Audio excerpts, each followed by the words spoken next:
Good afternoon, Houston. KHOU 11 meteorologist Kim Castro.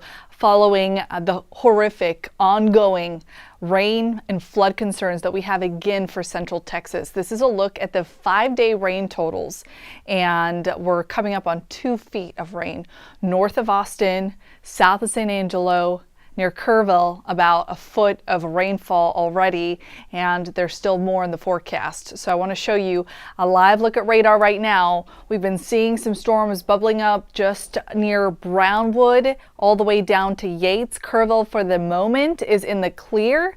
We saw some really heavy rain just west of the I-35 corridor. That has since let up, but we are still tracking another 2 or 3 hours of rainfall potential, and there are ongoing concerns for flash flooding in the cities that have been highlighted in these polygons, and there's a lot of them. So San Saba, from Fredonia to Mason, all these areas will continue to monitor for the next 15 minutes. For now, I do suspect that the National Weather Service is going to continue to extend these warnings because of the amount of rain that we've seen in just this short time span. 6 hours is what you're looking at for the totals now. Killeen, 7 inches of rainfall, Brady about 4 inches, and all across Central Texas at least 2 to 4 so far, and more accumulating until about 3 o'clock in the afternoon. So we've got a heightened risk for flooding today. It's a moderate level 3 on the 1 to 4 scale, and this includes a lot of the areas that are reeling right now, that are having ongoing search efforts, like in Kerrville, like in Austin too. So active flood alerts look like this. We've got a flood watch for the entire area, and then again, imminent flood warnings, flash flood warnings for those brighter spots that you see in green. Brady included in that, widespread 2 to 4 inches, but even the possibility of up to 10 inches again for this afternoon. So this is what we discuss ahead of these events. The National Weather Service first issues a flood watch, and that's what we saw for the 4th of July. They issued a flood watch on Thursday, so 24 plus hours in anticipation.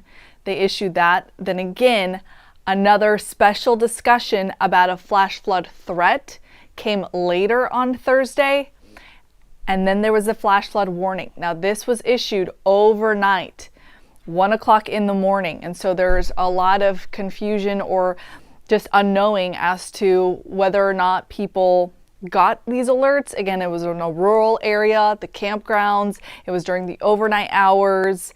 Flash flood warnings are meant to send an alert to your phone and essentially wake you up in the event that we see something catastrophic like we saw unfold during the 4th of July.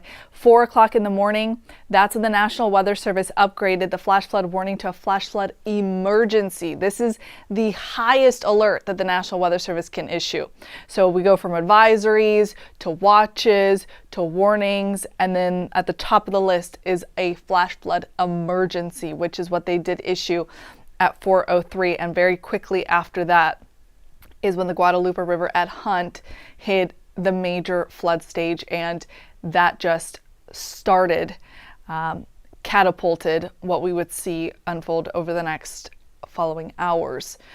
So you'll notice the majority of the rain pulled right over Hunt. So the South Fork of the Guadalupe met up with the North Fork, and if we're talking about, let's say, 12 inches of rainfall. Well, if you have 12 inches of rainfall in one spot and another 12 in another spot, all this magenta area got at least 12.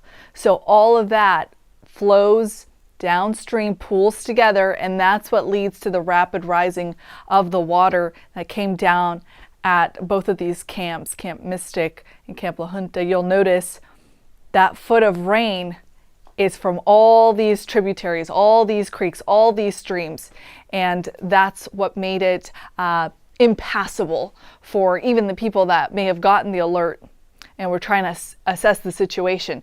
12 inches of water, so just a foot of rain, will wipe away a regular four-door vehicle. 18 inches will wipe away a truck.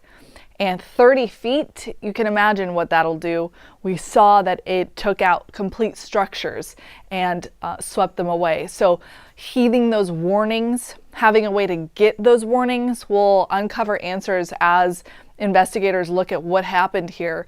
But it is really important. I know living in Texas, we get warnings all the time. And perhaps it could be desensitizing sometimes to see, thunderstorm warnings, flood warnings. But if you ever see a flash flood warning, if you ever see a flash flood emergency, those are the warnings that you have to act, and you have to act very, very quickly. The Guadalupe flooding at Hunt is now the worst on record.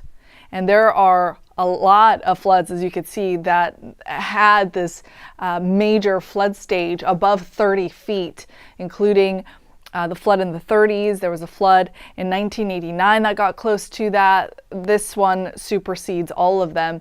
Also historic is the Guadalupe River flooding that happened in Kerrville. It's the top three worst river flooding that the area has ever seen.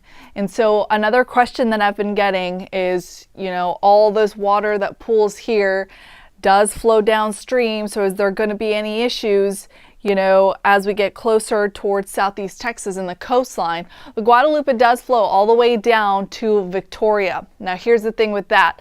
There are a lot of very dry waterbeds. So there's Lake Travis that is now going to be seeing a level of water that it hasn't seen in years. So that will actually benefit from having all this water flow there. And by the time we see the water get to near Victoria, where the Guadalupe River crosses, it's only going to momentarily peak at a minor flood stage, and that'll happen on Wednesday right around noon. It'll get to about 21 feet, and by Friday it'll start to recede below minor flood stage. So it is not a concern, to answer that question. Really, all of the focus is on Central Texas and the immediate impacts. Once that water flows, we've had lots of drought, and so lots of those riverbeds, those lakes, are going to be able to handle what is coming from upstream. Now, the areas that are getting hit, though, that's a delicate situation to monitor as we continue to see those storms pop up on radar today. Right now in Houston, we'll take you back local, 92 degrees at Bush. With the humidity, it feels like 98 degrees. Your high temperature today makes it up to 94. We're tracking storms all week. Today, about a 50% chance. This is for coverage and intensity. Then as we get into tomorrow, that's when I think you have the highest potential of seeing some heavy rain that could impact your commute. We could see a couple of these heavier cells that could lead to some localized ponding, high water spots, and the possibility for localized street flooding. So that's just something we have to deal with here in Houston, and we know all too well that the summer months bring us that threat for flooding in our streets. League City right now is getting hit with a heavy downpour. Otherwise, we're seeing a few storms that were bubbling up along Beltway 8 kind of fall apart. Just east of Addicks, you're not just seeing heavy rain, but some lightning. Hunters Creek is getting clipped by that cell too, and downtown is seeing just a little bit of rain. Most of the rain is actually pretty manageable. It's just a couple of these heavier isolated downpours that we'll have to monitor. You'll notice the rainfall rate is prolific, but the storms are moving. So the cell's not going to sit there for an hour to accumulate 7 inches, for example. It'll just most likely bring us anywhere between ½ an inch to maybe 2 inches of rain throughout the day. This afternoon, we'll continue to see more storms. I think the highest likelihood of you seeing rain in your backyard is going to be right at 4 o'clock in the afternoon, and then we quiet things down for tomorrow morning. Then by the late morning into the lunch hour, that's when that really high chance for storms builds in. That'll last only a few hours, so that's a snapshot at 2, still really heavy rain, but by the time you're commuting 5, 6 o'clock, I think things will look better. And then we do it again on Wednesday. It is a very predictable summertime pattern for us this week. So heat, humidity, and afternoon storms. Summertime also brings us tropical weather. So here's your update on now post-tropical Chantal. So this was a system that did make landfall, the first one in the continental U.S. this year. Now it's a remnant low as it's passing through D.C. It is bringing a couple scattered storms. It's got some wind with it at 30 miles an hour, but it won't be doing much for much longer because it's going to curve out to sea and become a remnant low. That'll be later on today. Anything else to monitor in the tropics? No. Luckily, there is no development expected over the next 2 to 7 days. And actually, there's another plume of Saharan dust that's going to be working from the Atlantic Basin into our backyard again. So I think by Thursday of this week, we will see that hazy sky re-emerge. And again, the dust is actually a friendly sign for us this time of year because it suppresses tropical activity. But yes, it is irritant on your throat. So that might be something that you keep in mind as we go into this week. 7-day forecast looks like this. So as those rain chances stay fairly high, 4 to 70% today through Thursday, the temperatures are going to stay a little bit below, what we expect for this time of year. I think we're going to be really manageable. And when we get the rain, we get rain-cooled air. So that's not bad. I mean, yes, it's hot, but we've seen a lot hotter.